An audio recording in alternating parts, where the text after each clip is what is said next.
So I've spent about a week with the ZTE Quartz Smartwatch, and I have to say I love it. So the bands are completely replaceable. It has, well, they also use a clasping system, which is sort of nice, like a quick release system. And the other nice thing about them is it has a built-in speaker, a decent sounding speaker, and two microphones that can pick you up even if you're using the watch at your side. So I've spoken very, very softly to Google's voice assistant and it works. Like, so I don't disturb anybody around me, I spoke softly, it works. And with this, also it has a 500 mAh battery running Android Wear 2100. The screen has a 1.4-inch screen, and it's pretty big. It's bigger than most of the other smartwatches screen-wise, and this watch is pretty thick. Now the watch charges through its own proprietary charger, so it's not like standard wireless charging or anything. I don't mind because I haven't seen a watch yet that charges via standard wireless charging, and it doesn't have a heart rate monitor at all. So so you're not going to be using this for much of the features of fitness. But I've gotten a full day out of this. My usage is a full day. Other people can get 2 days. ZTE promises 36 hours of screen on time. Well, I haven't seen that yet on mine because I use it constantly, and when someone gets me a call and I'm washing the dishes in my house, I answer it on my watch. It's waterproof, so I press the answer button and I start making calls. It can hear me really well along with the running water like it has in the past. So with that comes, I'm not going to put it in water, I don't want to, but I've tested enough near water that it picks up my voice, everything works, and this watch is $192. So how does it fare in daily life? So in daily life for me, I use it, instead of having to look at my phone and say, my phone's battery is dying, I can't get any messages. No, I look at my watch, I'm like, notification, notification, and when I feel a buzz, it's not like I'm going to check my phone like I feel one now. It's like I'm going to check my phone constantly. No, I'll look down at my watch if it either shows a notification badge, meaning I have a notification, or it shows a notification up when I feel the buzz, I check it. So it saves time on my wrist. Now also, I usually, when someone sends me a text message, and I'm not even near my phone, I don't fumble to go to my phone.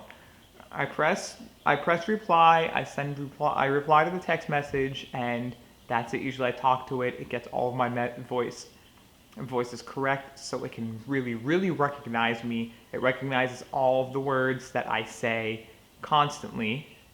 And also, it answers phone calls. So if I'm waiting for an important phone call, or I just have a phone call from a friend come in, and they're like, well, and then they just want to call me. So I answer it from wherever I am, so I don't have to run to my phone to answer the phone call. My phone can be in the opposite part of the room, which is what I like. I don't have to have my phone in my pocket if I'm home.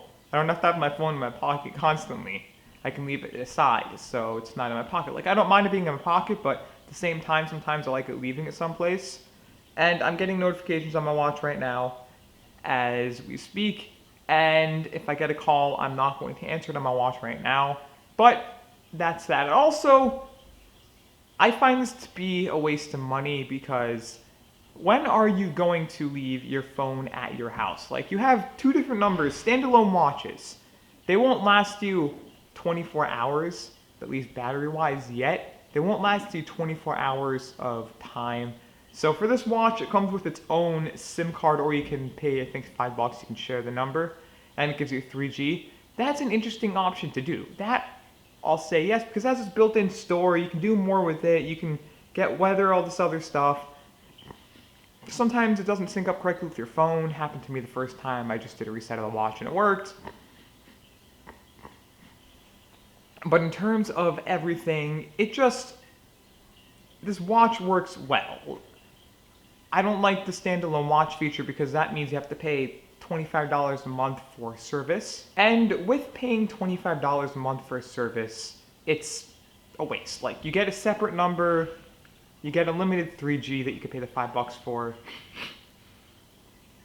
But where is those times? Like usually, if I leave my phone at home, I walk down the stairs of my apartment building. I'm 5 floors up. I walk down, I'll run back up, get my phone, go back down. Not like I'm gonna be missing anything because I don't try to get myself in a rush.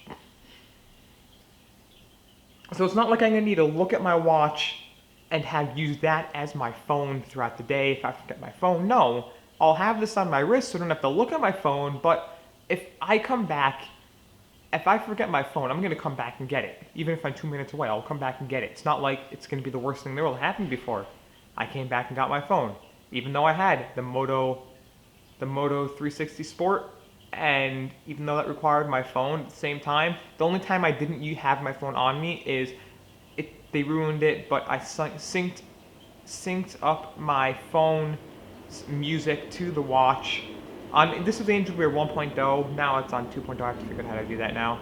Good video, by the way. But even so I synced up the music and I synced up my headphones to it, Bluetooth headphones. Of course, you can get an adapter for that, but I synced up the headphones and I went on my way of running. So it had a heart rate monitor, it had a built-in GPS, so you got the signal, then you started running. You ran out of your house, you ran, continued running, came back. You can sync it up with the Moto Fit app.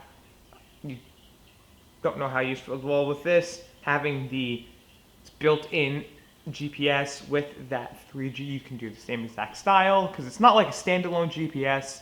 But in terms of also viewing in the sun, this has an OLED display. So the blacks are going to be black, so there's not going to be any light bleeding. So you're going to save battery when it's on ambient mode. The only thing is with the Moto 360 Sport, they use like an e-ink display in the background. So each time there was an e-ink display issue or something, there was no issues at all, so I can easily view it in the sunlight. Sometimes it also looked out of color, like the color was wrong. I didn't mind that. It's like I'm viewing it in the sun. I'm just looking at the time when sometimes I'm viewing the sun. If I'm not, I'm swiping up. I can see notification. I can see it. I can delete notifications. I can swipe away notifications. I can cover it up. And boom, I have myself a watch. It's not going to bother me that I can't see it correctly in the sun. If I really need to, literally I just swipe down from the top of the screen and I can turn up the brightness all the way. But usually I like it at 3, so let me go to the settings here. Display, just brightness, 3. This thing doesn't have an ambient brightness, so there's no like, you can't double tap it either, or to get it to go to brightness mode for a couple seconds. It took that on Android 2.0. That's so dumb, add that back. I used it. I know a ton of people did. I mean, I didn't have a use for it, but I mean, I know tons of people that did, and tons of people that are complaining. Just bring it back already. In terms of software update, I haven't gotten a software update since I got this. I don't think this needs a software update. The only thing that would is adding its own feature of that ambient display, whatever, the double tap to brightness. That would be a cool feature to have. But other than that though, I mean, there isn't really much more to say about this watch. It's a perfect watch. I like it. I use it as a timer. I use it for everything on a daily basis. Instead of picking up my phone and using that for all the basics. If I'm cooking, I say, okay Google, set a timer for, okay Google, set a timer for 5 minutes. And it registers that timer, but I've just swiped it away so it doesn't go.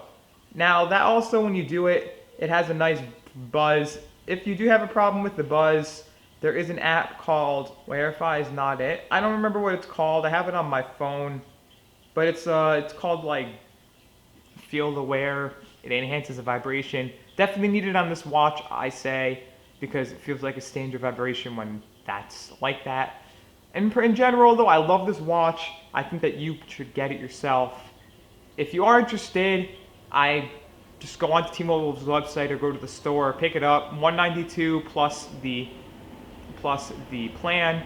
And just as always, please hit that thumbs up button. Please hit that subscribe button if it is red. Hit that bell icon next to the subscribe button, no matter if you are when you are subscribed. And as always, just enjoy the rest of your day.